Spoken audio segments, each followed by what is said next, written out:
Bismillahirrahmanirrahim. Assalamualaikum warahmatullahi wabarakatuh. Bismillah, alhamdulillah, wassalatu wassalamu ala habibillah Sayyidina Muhammad ibn Abdillah wa ala alihi wa sahbihi wa mawalah. Subhanaka la ilma lana illa ma 'allamtana innaka antal alimul hakim wa la hawla wa la quwwata illa billahil aliyyil azim. Allahumma rabbi shrah lana sudurana wa yassir lana umurana wahlul 'uqdatam min alsinatina yafqahu aqwalana birahmatika ya rabbal alamin walhamdulillahi rabbil alamin. Ahlan Ninda Anis, Latifah, Abu Hassan, Azima, Nohan, Maimunah, Zain, Aisyah serta semua Gan Humaira, Norma Yani dan juga semua sahabat-sahabat yang lain. Pada sesi kali ini dalam tempoh 35 minit kita nak sambung pembacaan hadis kitab Sunan Imam Tirmizi rahimahullah. Masih lagi pada tajuk yang sangat panjang, iaitu tajuk Abwabu Tafsiril Quran. Hadis-hadis berkenaan tentang tafsir ayat-ayat Al-Quran. Dan kita telah tiba pada riwayat 3227 yang mana masih lagi berkenaan tentang ayat yang innama yuridullah, ayat yang ke 23, ayat yang ke-23 daripada suratul Ahzab, di mana Allah berfirman, innama yuridullah, bahawa sesungguhnya Allah berkehendak, liyudhib, untuk menghapuskan daripada kamu kotoran, wahai keluarga Nabi sallallahu alaihi wasallam, wa yutahhirakum, dan Allah berkehendak untuk menyucikan kamu, tathira, dengan sesuci-sucinya. Maka riwayat 3227 pun masih berkenaan tentang ayat 33 daripada suratul Ahzab, berkenaan tentang keluarga baginda Nabi sallallahu alaihi wasallam. Baca sanad dia.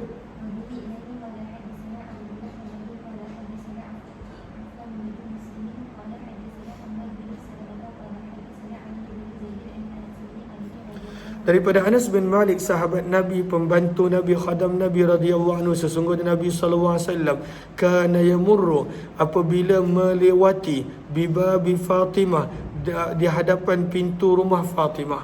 Rumah Fatimah tidaklah jauh, bahkan bersebelahan dengan rumah Nabi sallallahu alaihi wasallam.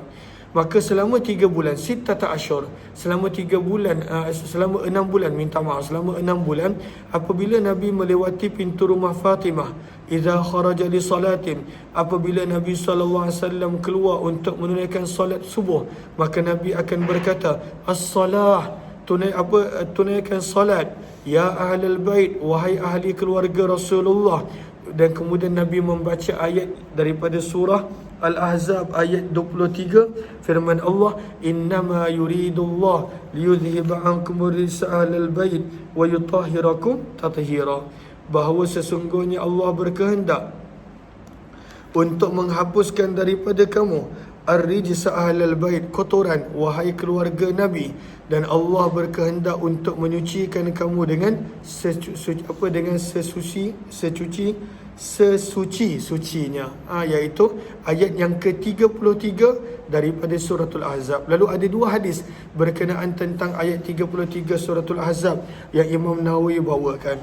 Kemudian riwayat 3228 hingga riwayat 3233, ada banyak hadis.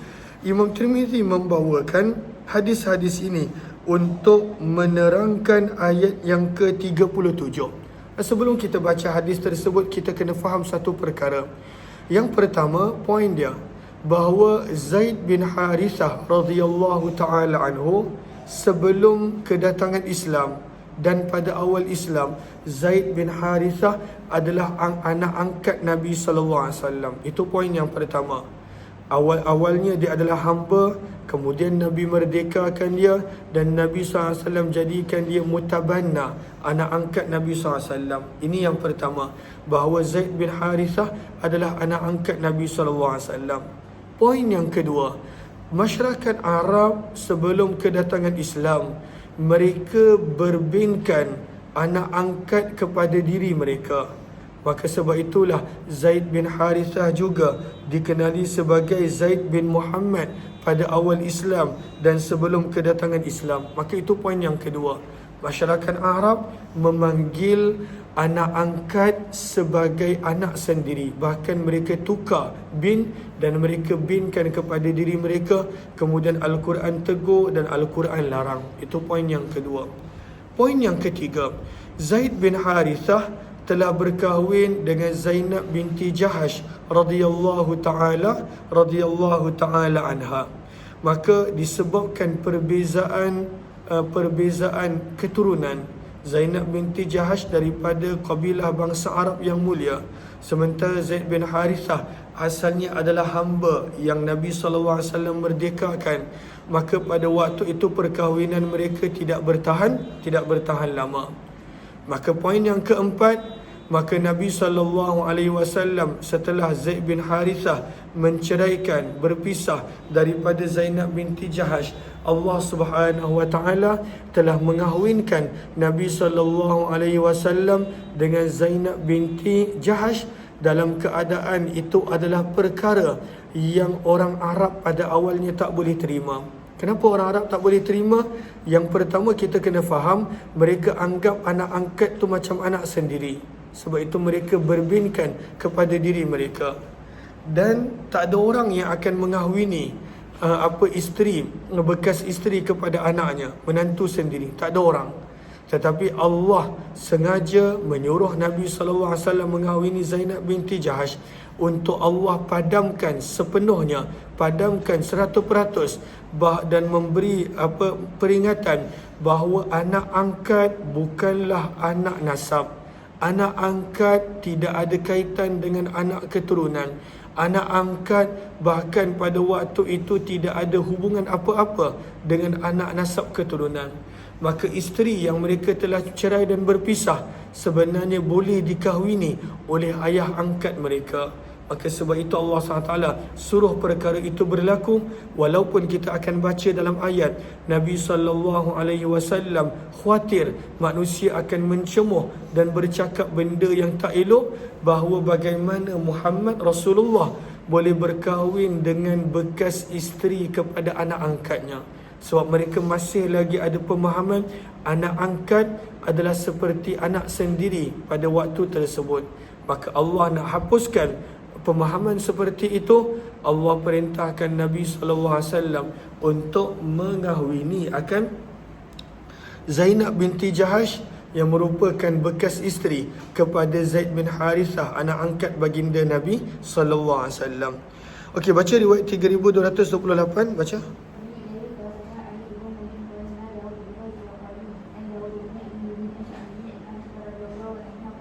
Daripada Ummul Mukminin Aisyah radhiyallahu taala anha, beliau berkata, "Lau kana Rasulullah, kalaulah Nabi sallallahu alaihi wasallam katiman, ada menyembunyi sesuatu daripada wahyu, lakatama, pasti Nabi akan menyembunyikan ayat ini." Sebab pada ayat ini Allah tegaskan wa takhshan nas, Nabi sallallahu alaihi wasallam takut dengan cemuhan manusia. Nabi sallallahu alaihi wasallam takut dengan kata-kata manusia. Dan itulah yang berlaku. Orang munafik pada waktu itu teruk mereka mencemuh dan mengejek Nabi, yang mana Nabi SAW berkahwin dengan bekas isteri kepada anak angkat baginda.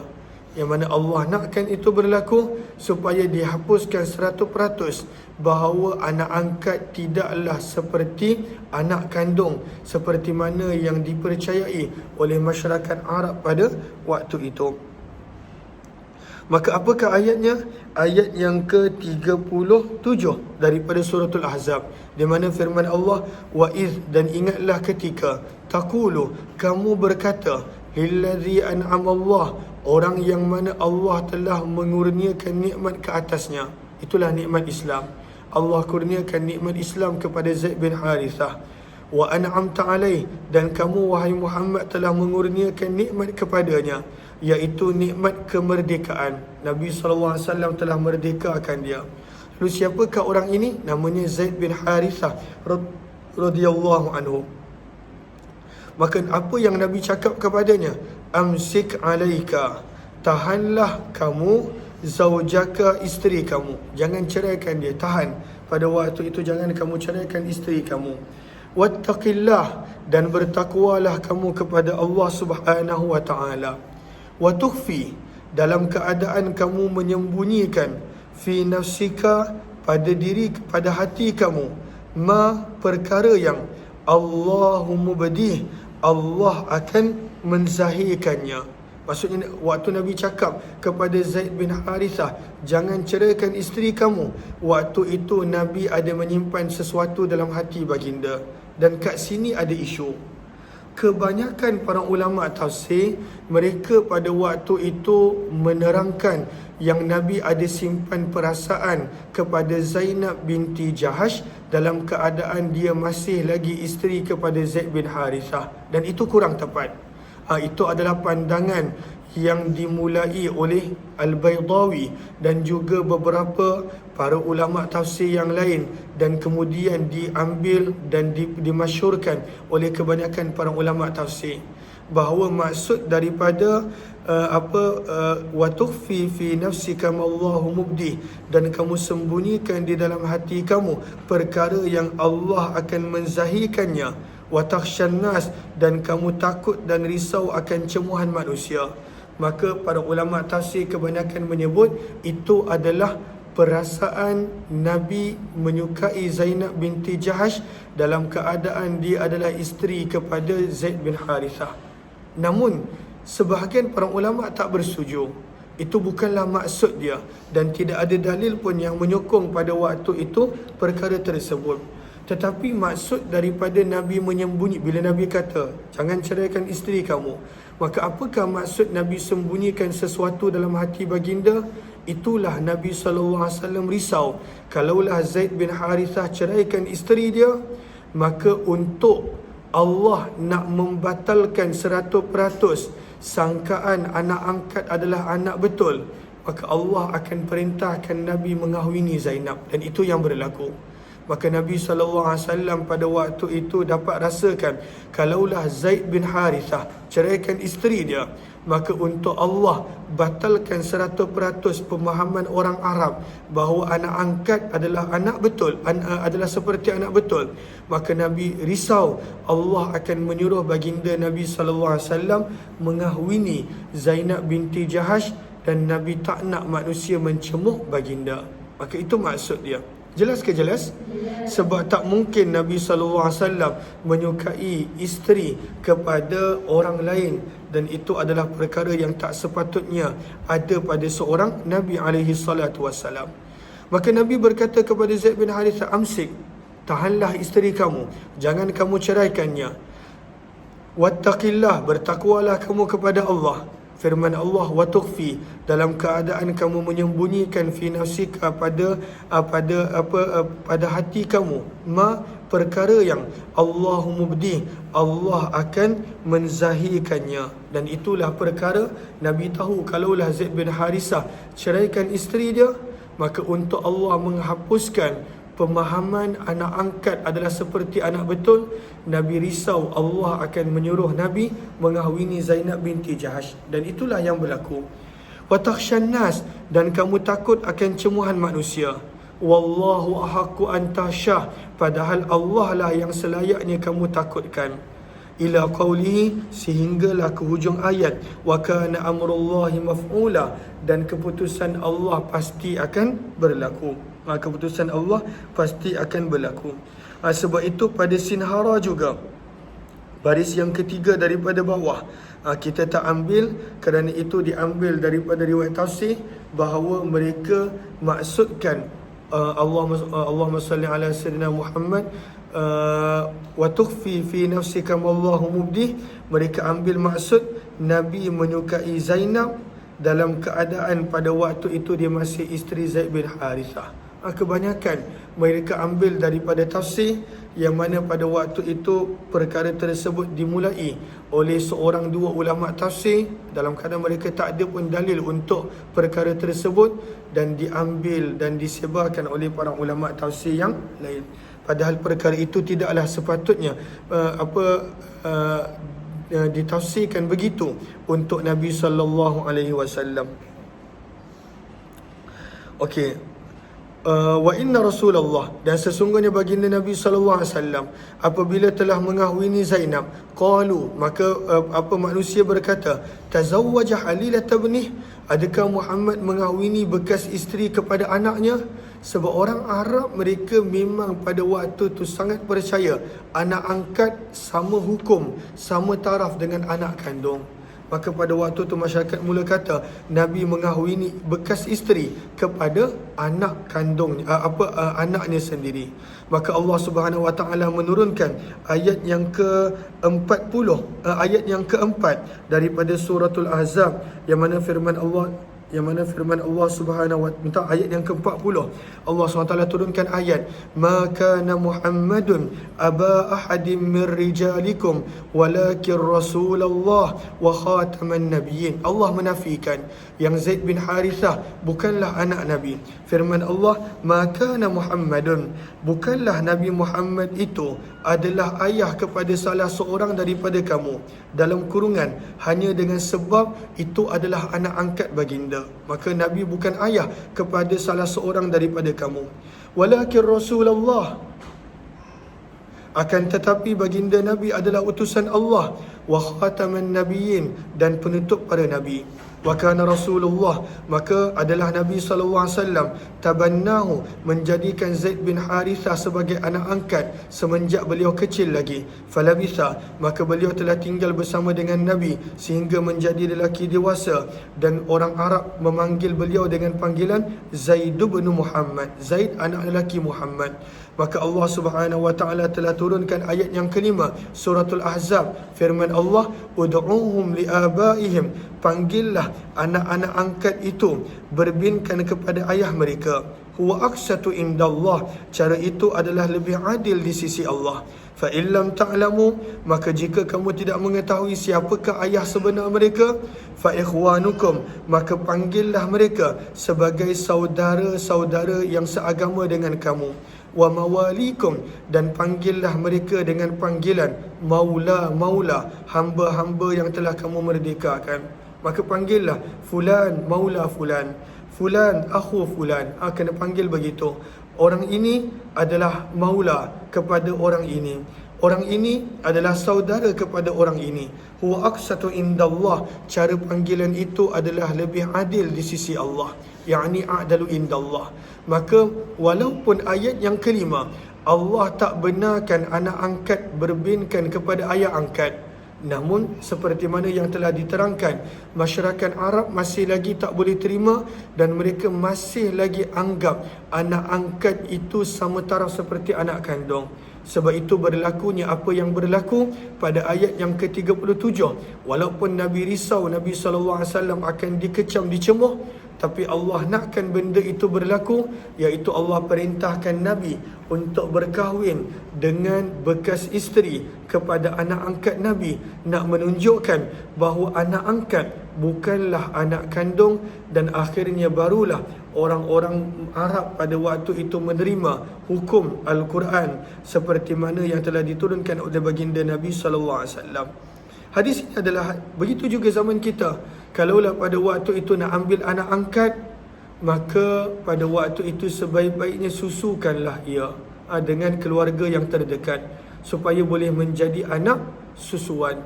Tetapi kalaulah sekadar mengambil anak angkat, dan ketika mana dah menjadi besar dewasa, kalaulah ianya anak angkat perempuan, maka si ayah angkat pada waktu itu kena jaga batas pergaulan. Sebab hakikatnya dia tetap orang asing, dia tetap pada waktu itu bukan menjadi mahram. Kalaulah ianya anak lelaki, maka si ibu angkat kena menjaga batas pergaulan, tak boleh duduk berdua-duaan. Pada waktu itu kena jaga batas pergaulan. Sebab hakikatnya kalaulah tak disusukan, maka ia adalah tetap orang luar, tetap ajnabi, tetap orang asing. Sebab anak angkat pada waktu itu tidak ada hukum secara khusus. Yang ada hukum pada waktu itu adalah berkenaan tentang anak susuan. Terus riwayat seterusnya 3229. Itu minta hadza hadisun, baca.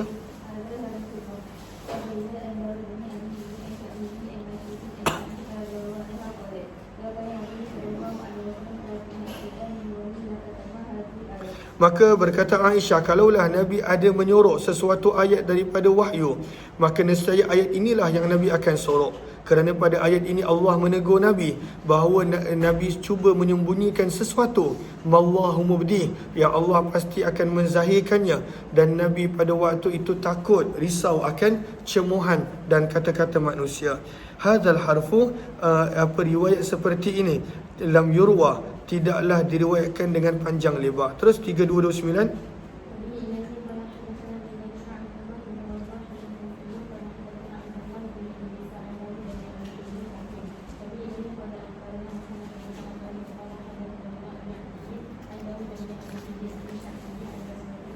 Daripada Aisyah radhiyallahu taala ummul mukminin, beliau berkata, "Lau kana an-nabiyyu katiman syai'a." Kalaulah Nabi sallallahu alaihi wasallam ada menyembunyikan sesuatu minal wahyi, daripada wahyu, lakatama, pasti yang Nabi akan sembunyikan adalah ayat ini. Itulah ayat 37 surah Al-Ahzab yang kita dah terjemahkan beberapa kali. 3230 terus.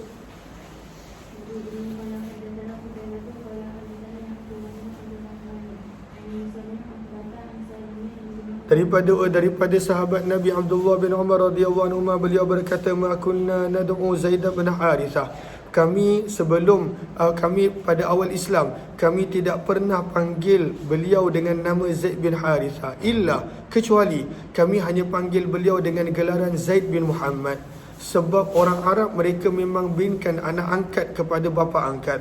Sehinggalah turunnya ayat yang kelima suratul Ahzab, ud'uhum, panggillah anak-anak angkat itu, liabaihim, berbinkan kepada ayah sebenar mereka, huwa aqsatu, dengan cara ini adalah lebih adil di sisi Allah. Hadis ini adalah hadis yang hasan sahih. 3231 terus.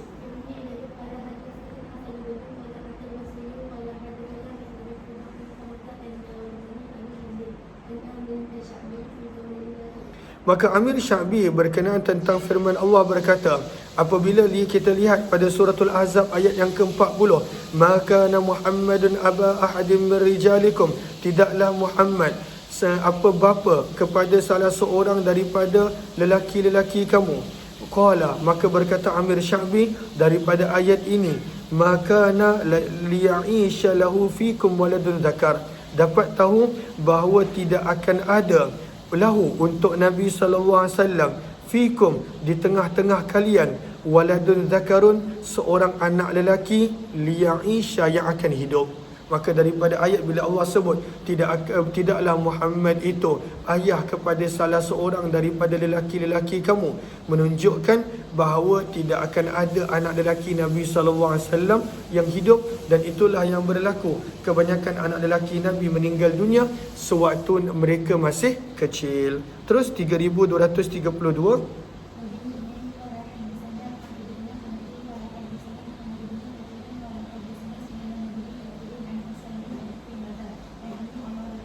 Daripada Ummu Umarah Al-Ansariyah radhiyallahu anha, sesungguhnya beliau telah datang berjumpa dengan Nabi, lalu dia berkata, apa dia kata? Wahai Rasulullah, ayat Al-Quran asyik sebut tentang kata ganti nama untuk lelaki je, tak ada pun cerita tentang perempuan. Maka turunlah ayat yang ke-37, ayat yang ke-35 surah Al-Ahzab. Maka berkata Ummu Amarah Al-Ansariyah, ma ara kulla syai'in illa lirrijal, aku tak nampak kecuali semua dalam Al-Quran pada waktu itu datang dengan perkataan menggunakan sirah, menggunakan kata ganti dhamir untuk lelaki. Wa ma ara nisa, dan aku tak nampak pun disebut wanita di dalam Al-Quran sedikit pun. Maka turunlah ayat 35 daripada surah Al-Ahzab, innal muslimina wal muslimat, sesungguhnya orang-orang Islam lelaki dan orang-orang Islam perempuan, wal mu'minina wal mu'minat, orang beriman lelaki dan orang beriman perempuan, sampailah ke hujung ayat yang ke-35 surah Al-Ahzab. Terus hadza hadisun, terus 3233.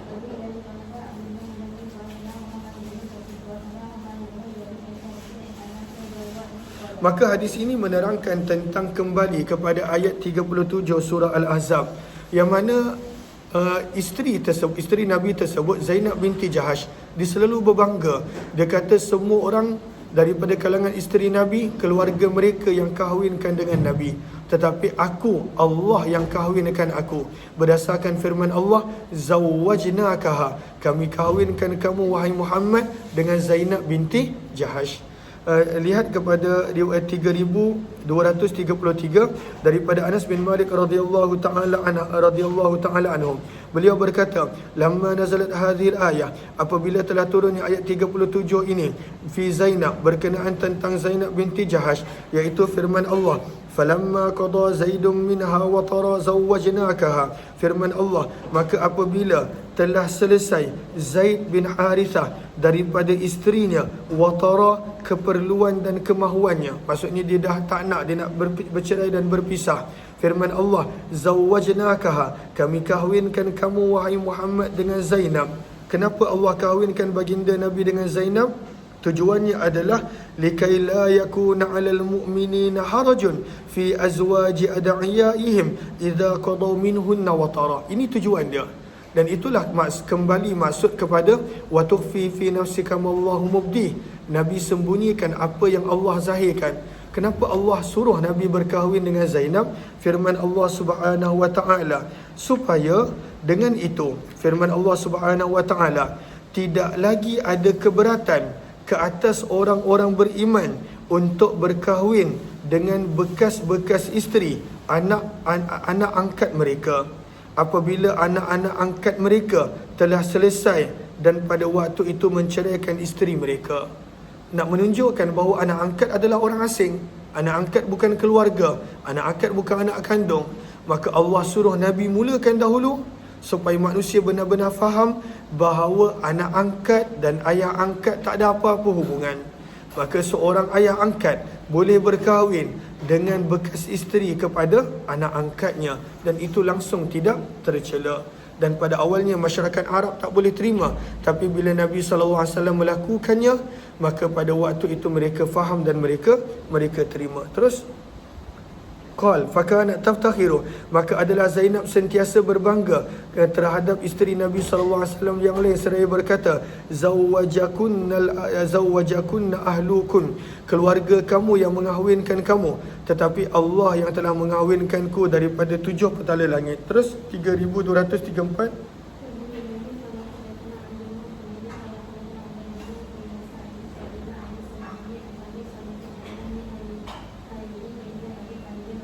maka ini berkenaan tentang Ummu Hani. Ummu Hani adalah adik-beradik kepada Sayyidina Ali, dan Nabi SAW pernah ingin untuk mengahwini beliau, tetapi beliau tolak kerana beliau mempunyai anak kecil yang pada waktu itu tak sesuai untuk Nabi SAW, dan Nabi SAW terima permohonan maaf beliau. Namun sebenarnya ayat ini turun nak menerangkan kepada Nabi SAW tidak boleh berkahwin kecuali dengan orang yang telah berhijrah. Adapun orang yang tidak berhijrah, Nabi SAW tidak diizinkan untuk berkahwin, dan Ummu Hani termasuk wanita yang tidak pernah berhijrah. Bahkan beliau termasuk daripada tulaqa, orang-orang yang dimaafkan sewaktu pembukaan kota Mekah. 3234. Maka berkata Ummu Hani binti Abi Talib, namanya adalah Fakhtah, fa alif khata dengan ta marbutah.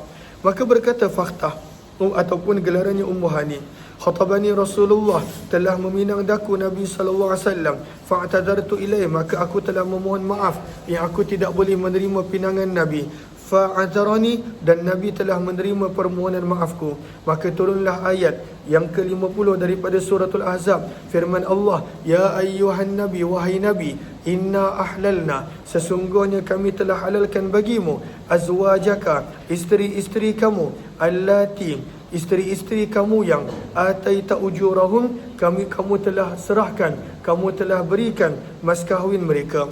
Wama malakat, dan kami juga telah halalkan kepada kamu hamba sahaya perempuan yang kamu miliki, mimma afa Allahu alaik, daripada apa yang Allah telah kurniakan kepada kamu daripada tawanan perang.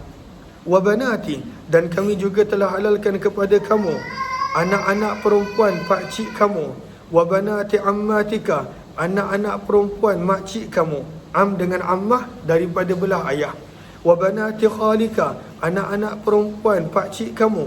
Wa banati khalatika, anak-anak perempuan daripada makcik kamu. Sepupu-sepupu. Tapi sepupu yang bagaimana? Allati hajarna ma'ak, mereka yang telah turut berhijrah bersama dengan kamu. Bererti kalaulah tidak berhijrah, Allah tidak izinkan.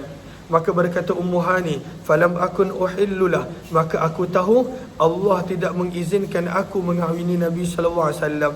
Lianni lam uhajir, kerana aku tidak pernah berhijrah, kata Ummu Hani. Kuntu minat tulaqa, adalah aku termasuk daripada golongan mereka yang telah dibebaskan sewaktu pembukaan kota Mekah. Lalu kenapa dipanggil tulaqa? Sebab Nabi yang sebut perkataan itu bila Nabi SAW ketika mana memegang pintu Kaabah, dan Nabi bersabda, antumut tulaqa, aku bebaskan kamu semua kerana Allah Subhanahu wa taala. Baca hadza hadisun.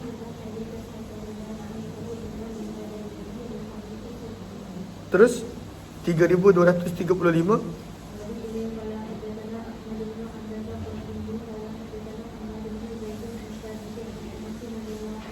Maka hadis ini berkenaan tentang ayat 37 surah Al-Ahzab. Apakah maksud sesuatu yang Nabi cuba sembunyikan dalam hati baginda, mallahu mubdih, yang akhirnya Allah zahirkan? Itulah berkenaan tentang Zainab. Bukan maksudnya Nabi mencintai Zainab waktu dia masih isteri orang, tidak.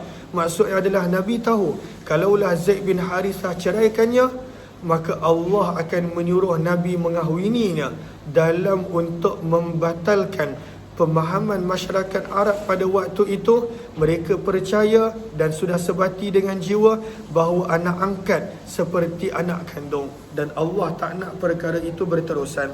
Terus baca, maka daripada Anas bin Malik beliau berkata ketika mana turunnya ayat ini 37 surah Al-Ahzab, wa tukhfi, dan kamu sembunyikan di dalam hati kamu, mallahu mubdi, sesuatu yang Allah akan menzahirkannya. Maka apakah perkara tersebut? Fi sya'ni, berkenaan tentang urusan Zainab binti Jahash. Ja'a Zaidun, Zaid bin Harithah telah mengadu kepada Nabi, fahamma bi talaqiha, dan pada waktu itu beliau ingin untuk menceraikan isterinya. Fasta'maran Nabi, beliau bermesyuarat kepada Nabi, maka Nabi bersabda, amsik alaika zaujak, tahan dan jangan kamu ceraikan isteri kamu. Wattaqillah, dan bertakwalah kamu kepada Allah. 3236. Terus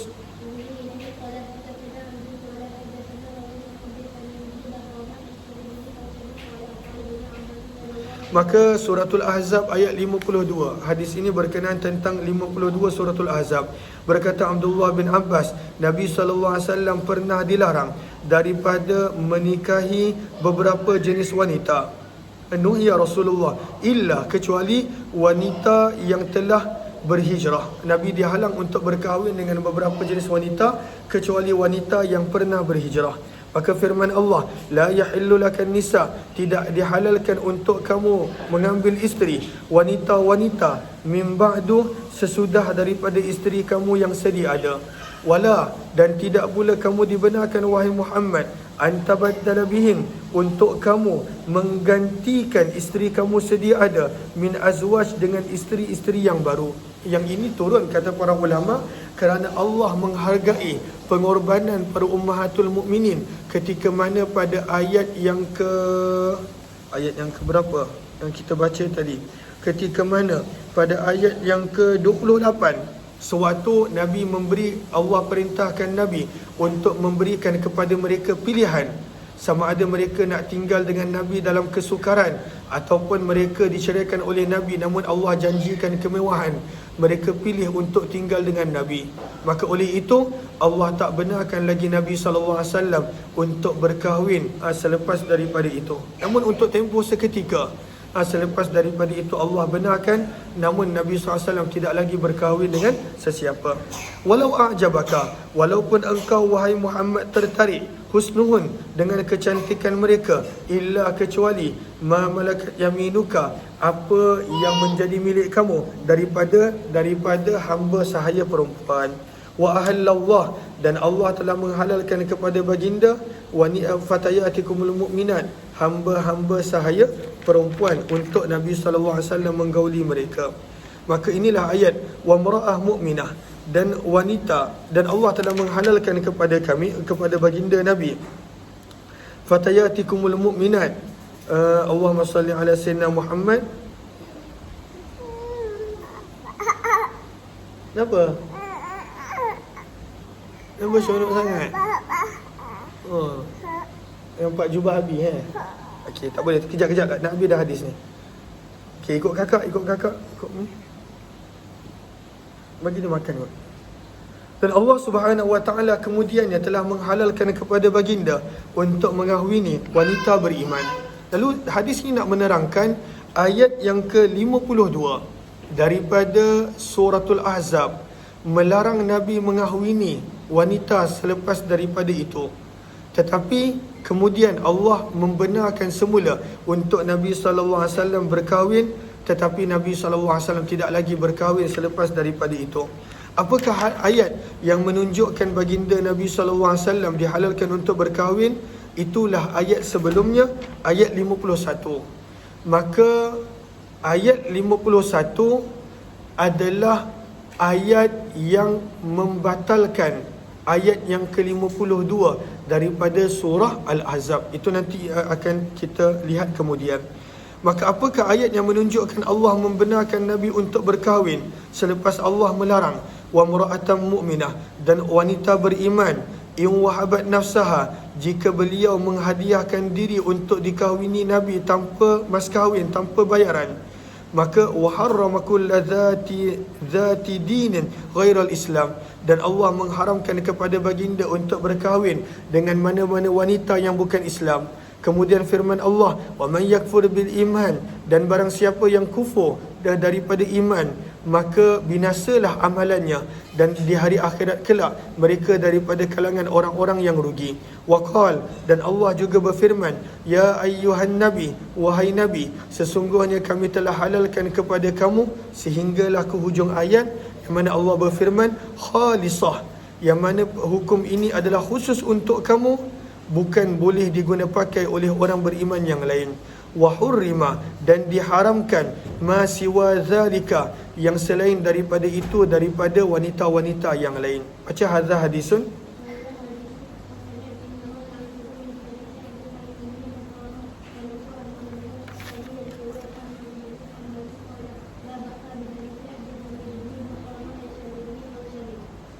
Maka ada ayat dalam Al-Quran, walaupun daripada sudut susunan bacaan dia lewat daripada ayat sebelumnya, tetapi banyak kali daripada sudut hukum, maka ianya membatalkan hukum ayat yang selepasnya. Walaupun ayat 51 ni datang dulu daripada sudut bacaan, tetapi daripada sudut hukum ianya membatalkan hukum ayat 52 seperti mana yang kita baca tadi. Dan inilah yang Imam Tirmizi nak terangkan melalui riwayat 3237. Terus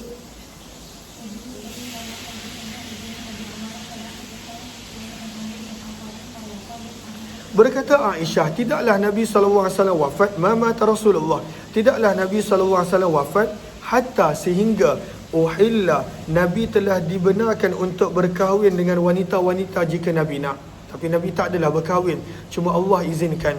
Bererti ayat yang mengatakan Nabi tidak lagi boleh berkahwin, ayat 52 tadi, ayat itu hukumnya telah terbatal. Sebab itu Imam Ibn Katsir berkata, faju'ilat hadhil ayah, maka dijadikan ayat 51 turji man tasya' dan juga ayat 50 nasikhah sebagai pembatal kepada ayat yang sesudahnya dalam pembacaan, iaitu ayat yang ke-52, la yahillu lakan nisa'.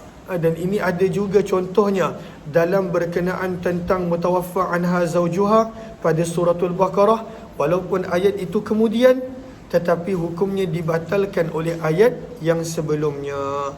Terus riwayat 3238 kita sambung lepas maghrib nanti insya-Allah.